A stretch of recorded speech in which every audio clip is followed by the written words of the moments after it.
নমো সংস্কৃতায় সংস্কৃত কক্ষাতে সকলকে স্বাগত জানাই। আমি সুরজিৎ রয়। আজকে তোমাদের এসএলএসটি 31 নম্বর প্রশ্ন উত্তর নিয়ে আজকে আলোচনা করব। আলোচনা করার পূর্বে তোমাদের একটু বলে রাখি, আমাদের অনলাইন ব্যাচ কিন্তু পুজোর পরে শুরু হতে চলেছে। তোমরা যারা এসএলএসটির জন্য ভালোভাবে প্রস্তুতি নিতে চাইছো তারা অবশ্যই এই নিচে দেওয়া নাম্বারে গিয়ে যোগাযোগ করতে পারো। আর পুজোর পরেই আমাদের রেগুলার ক্লাস শুরু হবে। যদি মনে করো তোমরা অনলাইন ক্লাস করতে চাও, নতুন ব্যাচে জয়েন করতে চাও, তাহলে অবশ্যই নিচে দেওয়া নাম্বারে যোগাযোগ করো। ওকে, তাহলে চলো শুরু করা যাক। দেখো কি বলছে প্রথম প্রশ্নটিতে, উপনিষদের প্রতিপাদ্য বিষয় কি? উপনিষদের প্রতিপাদ্য বিষয় হচ্ছে জ্ঞানকাণ্ড, তাই সঠিক উত্তরটি হয়ে যাবে জ্ঞানকাণ্ড। নেক্সট 2 নম্বর, নিচের কোন বর্ণটি বৃদ্ধি সংজ্ঞক? তা বৃদ্ধি সংজ্ঞার কথা বলতে গিয়ে পাণিনি একটা সূত্র করেছিল। পাণিনির প্রথম সূত্রটা কি? বৃদ্ধি রাদৈচ। বৃদ্ধি রাদৈচ অর্থাৎ বৃদ্ধি সংজ্ঞা বলতে কাকে বোঝানো হয়েছে? আ, এই আর ও, এই 3টে বর্ণকে পাণিনি বৃদ্ধি বলেছেন, তাই সঠিক উত্তরটা কী হবে এখানে? ওই।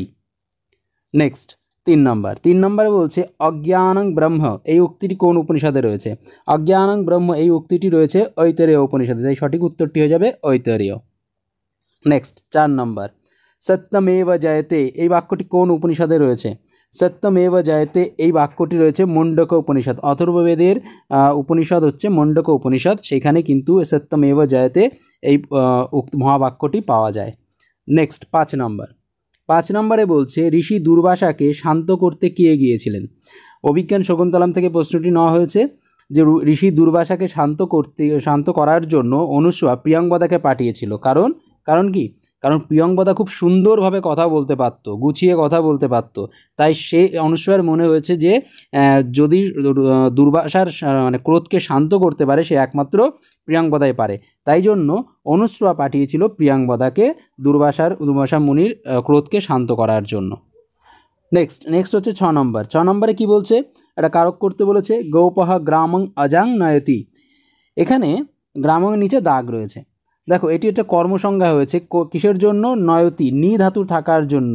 নি ধাতু এটা হচ্ছে অকথিত কর্ম, তাই তো? গ্রামং হচ্ছে অকথিত কর্ম, এখানে নি হচ্ছে দ্বিকর্মক ধাতু।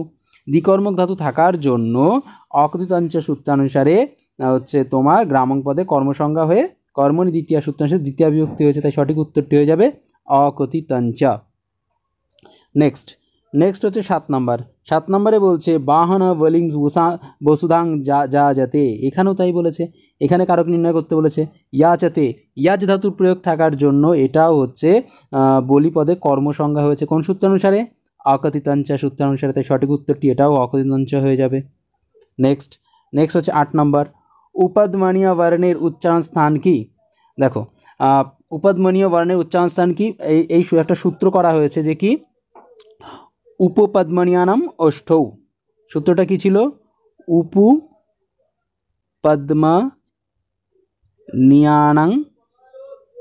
নিয়ানম, আচ্ছা বানানটা একটু ভুল হলো, নিয়ানম অষ্টৌ।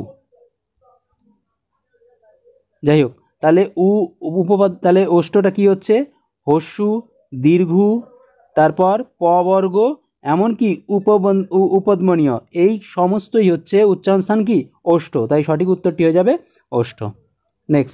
নেক্সট হচ্ছে সংস্কৃত সাহিত্যের বৃহত্তম গীতিকাব্য কোনটি? সংস্কৃত সাহিত্যের বৃহত্তম গীতিকাব্য হচ্ছে আর্য সপ্তশতী, 700 শ্লোকে রচিত, তাই সঠিক উত্তরটি হয়ে যাবে আর্য সপ্তশতী। নেক্সট 10 নম্বর, 10 নম্বরে বলছে চণ্ডী শতক কার রচনা? চণ্ডী শতক রচনা হচ্ছে বাণভট্টের, তাই সঠিক উত্তরটি হয়ে যাবে বাণভট্ট। নেক্সট 11 নম্বর, 11 নম্বরে কি বলছে? উপনিষদের অপর নাম কি? উপনিষদের অপর নাম হচ্ছে ব্রহ্মবিদ্যা, উপনিষদের অপর নাম রহস্যবিদ্যা, উপনিষদকে বেদান্তও বলা হয়, তাই সঠিক উত্তরটি হয়ে যাবে সবকটি। নেক্সট 12 নম্বর, 12 নম্বরে বলছে নিচের কোন বাক্যটি সঠিক? দেখো বলছে নাহম যশঃ লিপ্সে, ন অহম নাহম যশঃ লিপ্সে, এই বাক্যটি সঠিক হয়ে যাবে, কারণ লিপ্স ধাতু হচ্ছে আত্মনেপদী, তাই জন্য লিপ্স হয়ে যাবে। আর এবং যশঃ, এটা হচ্ছে যশম হবে না, দ্বিতীয়ার এক বছরে যশঃ হয়, বিসর্গ হয়, তাই সঠিক উত্তরটি হয়ে যাবে নাহম যশঃ লিপ্সে। নেক্সট 13 নম্বর, 13 নম্বরে বলছে অর্জুনের অপর নাম কি। অর্জুন অনেক নাম রয়েছে, অর্জুনকে ধনঞ্জয় বলা হয়, অর্জুনকে পার্থ বলা হয়, অর্জুনকে ভারতও বলা হয়, কারণ ভারত বংশ থেকে জন্ম, তাই অনেক সময় শ্রীকৃষ্ণ দ্বিতীয় অধ্যায় অর্জুনকে ভারত বলেও সম্বোধন করেছেন। তাই সঠিক উত্তরটি হয়ে যাবে সবকটি। নেক্সট, পাণিনির পরবর্তী ব্যাকরণ কোনটি? হচ্ছে পূর্ববর্তী ব্যাকরণ, ঐন্দ্র ব্যাকরণ, হচ্ছে মাহেশ ব্যাকরণ এবং চান্দ্র ব্যাকরণ। এই তিনটে হচ্ছে পাণিনির পূর্ববর্তী ব্যাকরণ। আর কলাপ ব্যাকরণ এটা হচ্ছে পাণিনির পরবর্তী ব্যাকরণ। তাই সঠিক উত্তরটি হবে হচ্ছে কলাপ ব্যাকরণ। নেক্সট 15 নম্বর।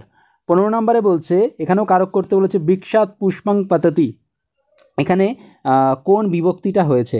দেখো, পুষ্পম এটা কিন্তু প্রথমা বিভক্তি হয়েছে, কারণ পততি এই ক্রিয়াটি স্বতন্ত্রভাবে কাজ করছে। পুষ্প মানে পুষ্প পড়ছে, ফুল পড়ছে, গাছ থেকে ফুল পড়ছে, তাই এটা কর্তা। এটা কোন কর্তা? স্বতন্ত্র কর্তা। আর এখানে প্রথমা বিভক্তি হয়েছে, তাই সঠিক উত্তরটি হবে প্রথমা, দ্বিতীয়া কিন্তু নয়। নেক্সট হচ্ছে 16 নম্বর। 16 নম্বরে বলছে, মেঘদূত অনুসারে রচিত কাব্য কোনটি? মেঘদূত অনুসারে রচিত কাব্য হচ্ছে ঘটকর পর কাব্য, যার রচয়িতা ঘটকর পর, তার নাম অনুসারেই ঘটকর পর কাব্য বলা হয়েছে। তাই সঠিক উত্তরটি হয়ে যাবে ঘটকর পর কাব্য। নেক্সট হচ্ছে 17 নম্বর। 17 নম্বরে বলছে, মহাপ্রাণ ও মূর্ধাবর্ণ কোনটি? মহাপ্রাণ বর্ণ হচ্ছে কোন বর্ণকে বলি? মহাপ্রাণ বর্ণ হচ্ছে বর্গের দ্বিতীয় এবং চতুর্থ বর্ণ হচ্ছে মহাপ্রাণ বর্ণ, এবং তালব্য স, মূর্ধন্য স, দন্তাস্য, হরহ, এগুলো হচ্ছে মহাপ্রাণ বর্ণ। আর মূর্ধাবর্ণ কোনগুলো? মূর্ধাবর্ণ বলতে পারি ট বর্গ, ট, ঠ, ড, ঢ, মূর্ধন্য এবং মূর্ধন্যস্ব, আর হচ্ছে রি। আচ্ছা, রিটা বাদ দিয়ে দিয়েছিলাম, যাই হোক।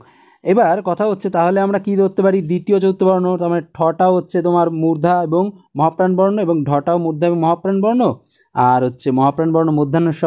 তাই জন্য কী হবে? মহাপ্রাণ বর্ণ হচ্ছে আর মুদ্রা বর্ণ মূর্ধন্যস্ব, ঠ এবং ঢ, অর্থাৎ তিনটেই, সবকটি। তাই সঠিক উত্তরটি হয়ে যাবে সবকটি। নেক্সট হচ্ছে 18 নম্বর। 18 নম্বরে কী বলছে? ন পদটির বিকল্প রূপ হলো। দেখো, ন পদের দ্বিতীয়াতেও পাওয়া যায়, চতুর্থী এবং ষষ্ঠীতে, তিনটেতেই ন পদ থাকার জন্য, তাই সঠিক উত্তরটি হয়ে যাবে সবকটি। নেক্সট হচ্ছে 19 নম্বর। কারক বিভক্তি উপপদ বিভক্তির মধ্যে বলবানকে। এর জন্য একটা বাক্য পাওয়া যায় যে কি, উপপদ বিভক্তি কারক বিভক্তি বলিয়েছি, মানে উপপদ বিভক্তির থেকে কারক বিভক্তি বলবান। তাই সঠিক উত্তরটি হয়ে যাবে কারক বিভক্তি। নেক্সট হচ্ছে 20 নম্বর। গল্প সাহিত্যের উদ্ভবের মূলে কটি কারণ রয়েছে? গল্প সাহিত্যের উদ্ভবের মূলে 3টি কারণ রয়েছে, তাই সঠিক উত্তরটি হয়ে যাবে 3। কী সেই কারণগুলো? সেই কারণগুলো হলো অবসর যাপন, চিত্ত বিনোদন এবং নীতি শিক্ষাদান। এই 3টে কারণের জন্যই গল্প সাহিত্যের উদ্ভব হয়েছে, তাই সঠিক উত্তরটি হয়ে যাবে 3। নেক্সট হচ্ছে 21 নম্বর। 21 নম্বরে বলছে, গতি বুদ্ধি প্রত্যাবাসনার্থ ইত্যাদি এই সূত্রানুসারে শব্দ কর্মে দ্বিতীয়ার সঠিক উদাহরণ কোনটি? নিচে 4টে অপশান দিয়েছে, দেখো। প্রথমটা বলছে শ্রীহরি শত্রুম স্বর্গম অগময়াত। এটা হচ্ছে কিসের উদাহরণ? এটা হচ্ছে গত্যার্থের উদাহরণ। Next, swan বেদার্থম অবেদয়াত। এটা হচ্ছে বুদ্ধার্থের উদাহরণ, বুদ্ধি অর্থের এটা উদাহরণ। হচ্ছে দেবান অমৃতম আশয়াত। এটা হচ্ছে ভক্ষণার্থের উদাহরণ, ভক্ষণার্থে দ্বিতীয়া মানে কর্মে, দর্শনার্থে দ্বিতীয়া মানে কর্মে দ্বিতীয়া বিভক্তির উদাহরণ। আচ্ছা, আর বিধিং বেদম অধ্যাপয়ত, এইটা হচ্ছে শব্দকর্মের দ্বিতীয়া বিভক্তির উদাহরণ। তাই সঠিক উত্তরটি হয়ে যাবে বিধিং বেদম অধ্যাপয়ত। নেক্সট 22 নম্বর। 22 নম্বরে বলছে, বুদ্ধচরিত মহাকাব্যের শেষ 4টি স্বর্গ কে রচনা করেছেন? বুদ্ধচরিত মহাকাব্যের শেষ 4টি স্বর্গ রচনা করেছেন অমৃতানন্দ। তাই সঠিক উত্তরটি হয়ে যাবে অমৃতানন্দ। নেক্সট 23 নম্বর। অল অন্তৎ পূর্ব, শূন্যস্থান পূরণ করতে বলেছে, অল অন্তৎ পূর্ব উপধা। তাই সঠিক উত্তরটি হয়ে যাবে উপধা। নেক্সট 24 নম্বর। 24 নম্বরে বলছে, সংস্কৃত ও প্রাকৃত ভাষায় রচিত ঐতিহাসিক কাব্য কোনটি? সংস্কৃত ও প্রাকৃত ভাষায় রচিত, মানে দুটি ভাষাতেই রচিত হয়েছে কুমারপাল চরিত। এটি হচ্ছে মোট 28টি স্বর্গ রয়েছে, তার মধ্যে 20টি স্বর্গ সংস্কৃতে লেখা হয়েছে এবং 8টি স্বর্গ হচ্ছে প্রাকৃত ভাষায় লেখা হয়েছে। তাই জন্য সঠিক উত্তরটি হয়ে যাবে কুমারপাল চরিত। নেক্সট এটা আচ্ছা কুমারপাল চরিত কিন্তু এটা মহাকাব্য এবং এমনকি এটা ঐতিহাসিক কাব্যও বটে।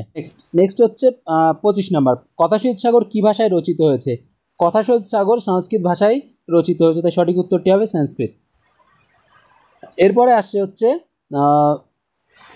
26 নাম্বার। 26 নাম্বারে যাওয়ার পূর্বে একটু বলে রাখি, তোমরা যারা অনলাইন ক্লাস করতে চাও তারা অবশ্যই কিন্তু এই নিচে দেওয়া নাম্বারে যোগাযোগ করতে পারো।